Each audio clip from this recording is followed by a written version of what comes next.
Au Mali, comme ailleurs dans le monde, le quotidien de nombreuses familles repose sur un pilier invisible, le travail de soins familiaux non rémunérés, principalement assumé par les femmes. Selon ONU Femmes Afrique, elles réalisent près de 80% de ces tâches, contre seulement 20% pour les hommes. À 70 ans, Hawa Tambadou consacre sa retraite à la garde de ses petits-enfants pendant que leur mère travaille et son cas n'est pas isolé. Les enfants que je garde ici, ce sont les enfants de mes filles et de mon fils. Donc, et de mon petit frère. Je garde à peu près 7 personnes ici. 3 garçons et 4 filles. Au Mali, les options de garde d'enfants comprennent les crèches et garderies privées, les clos d'enfants communautaires et les services de nounou. Cependant, ces alternatives ont un coût, souvent élevé, ce qui les rend difficiles d'accès pour de nombreuses familles. Ma première fille là ne travaille pas. Elle a eu un stage à l'énergie, donc chaque jour elle part là-bas. Et l'enfant de mon fils là, sa mère va au travail. Et mon petit frère, son enfant n'a pas été au jardin, donc lui aussi, il vient ici.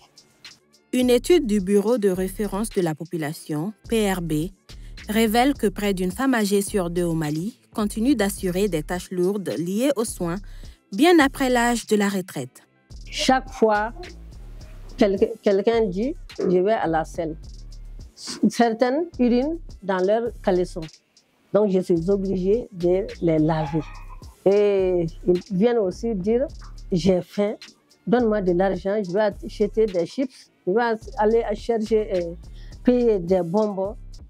Il y a des querelles aussi entre eux, ils se battent. La petite de mon fils, elle a 9 mois. Pour dormir, il faut que je la porte sur mon dos. Sinon, elle ne dort pas. Elle passe son temps à pleurer. Donc, le temps de dormir, ça, c'est mon temps de repos. Elle marche à 4 pattes. Donc, elle ne fait que gaspiller les choses. Elle ne fait que gaspiller seulement. Ancienne enseignante du second cycle, Hawa accomplit ce travail essentiel, sans salaire, sans couverture sociale, sans reconnaissance officielle.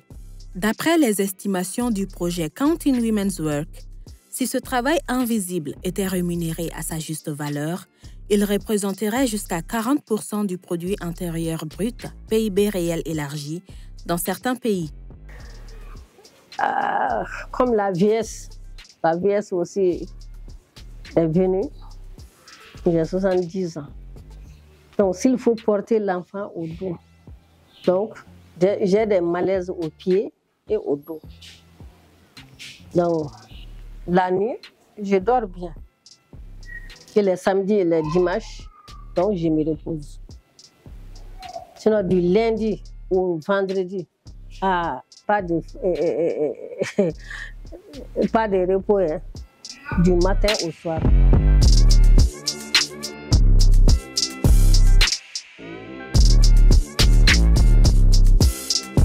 S'ils sont là, donc je suis à l'aise aussi.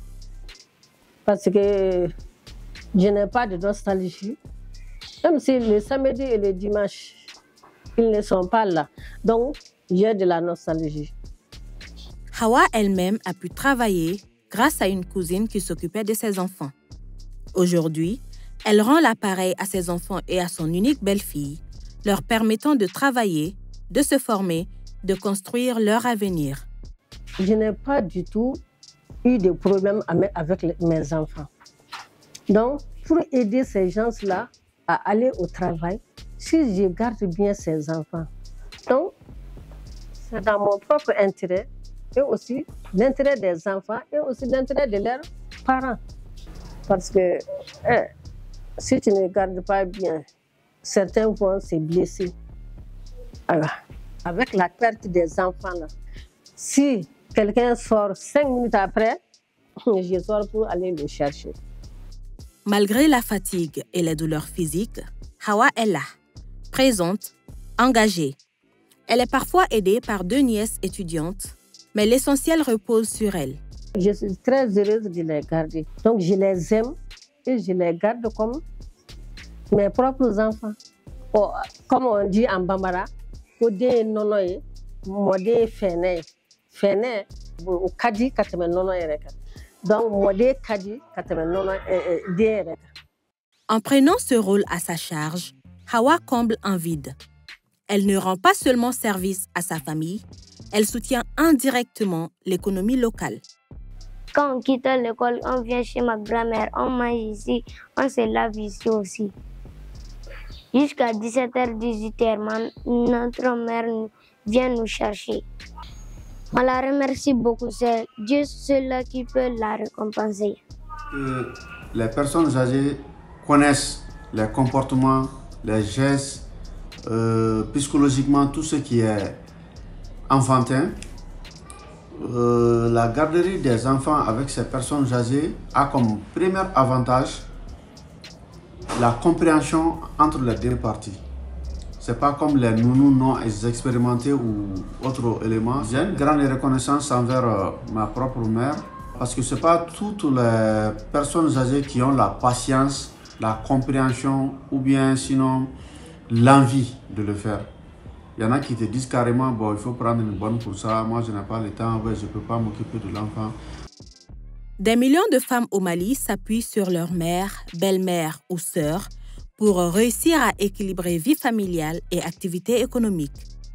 Ce réseau de solidarité féminine, bien que fondamental, reste invisible, non valorisé, non soutenu. Et pourtant, sans lui, bien des foyers s'effondreraient. Quand je viens déposer les enfants chez ma mère, et tout d'abord, c'est un esprit de confiance. Une personne qui t'a élevé, donc ne fera aucun mal à tes enfants. Je suis vraiment reconnaissante envers ma mère, car sans elle, je pense que le fait d'aller au stage, ça ne sera pas possible, pas du tout. Je la remercie beaucoup. Elle est tout pour moi. Je me sens à l'aise et en confiance avec la manière dont mon enfant est pris en charge par sa grand-mère quand je suis au travail. Et je suis Dieu pour qu'elle me donne une belle longue vie auprès de nous. Il est important de prendre soin d'elle aussi, surtout avec l'âge. Elle a besoin de notre soutien et de notre accompagnement.